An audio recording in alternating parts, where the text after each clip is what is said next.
செக்கு எண்ணெய்க்கு திரும்புவது போல, சர்க்கரைக்கு திரும்புவது போல நீங்கள் தாய் மதத்துக்கு திரும்புங்கள். மாலியமும் சிவனியும் தான் நம்முடைய மதம்.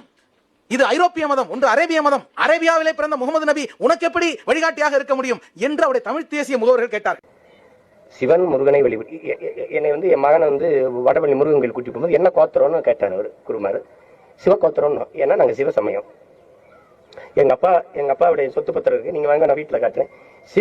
சிவ கோத்திரம்னு எழுதிருக்குது. அதுல இன்னைக்கு ஆஸ்பார் இந்துலான்னு எழுதுறீங்க, அன்னைக்கு எங்களுக்கு சிவ சமயம் தான் எழுதிருக்குது.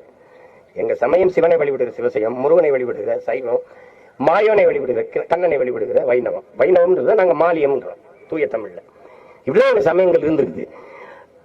வெள்ளக்கார சார் வில்லியம் சோன்ஸ் போட்ட கையெழுத்துல பௌத்தன், சீக்கியன், சைவன், பார்சி நாங்கெல்லாம் இந்துவா கருதப்படுறோம். சரித்திரப்படி நாங்க இந்து இல்ல, வெள்ளக்காரன் போட்ட சட்டப்படி இந்து. அதை நான் ஏற்கனவே எதுக்குறேங்கிறேன், அவ்வளவுதான். சரித்திரப்படி நாங்க இந்து இல்ல, வெள்ளக்காரன் போட்ட சட்டப்படி இந்து. அதை நான் ஏற்கனவே எதுக்குறேங்கிறேன்.